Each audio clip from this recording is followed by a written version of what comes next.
కానీ మన మీద అధికారం చెలాయించి వీళ్ళకి భూములన్నీ ధనదత్తం చేస్తూ ఉంటే మీరందరూ ఏం చేస్తారు? చేతులు కట్టుకొని కూర్చుంటారా? చేతులు కట్టుకొని కూర్చుంటారా? మనకి బాధ్యత లేదా? బాధ్యత ఉందా లేదా? మనకి 3 కబ్జాలు 6 సెటిల్మెంట్లతో ఉంది వైసీపీ ప్రభుత్వం. ఏ మూలకెళ్ళు ఇదే మాట. అన్న మా ఆస్తులు దోచేశారన్న. జనవాణి కార్యక్రమంకి వెళ్తే మా పంచగ్రామాల సమస్య కుదరదు, కానీ ఇన్ని వేల మంది ఉన్న పంచగ్రామాలకి కుదరదు, కానీ సింహాద్రి అప్పన్న భూముల మటుకు ప్రైవేట్ వ్యక్తులకి దానదత్తం చేస్తారు. ఎవరో మాట్లాడతారు ఇది?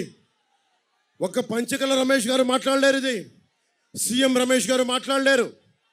మీరు రోడ్ల మీదకి వచ్చి చొక్కా పట్టుకొని నిలదీయకపోతే, మార్పు కోసం మీరు ముందుండి నడిపించకపోతే,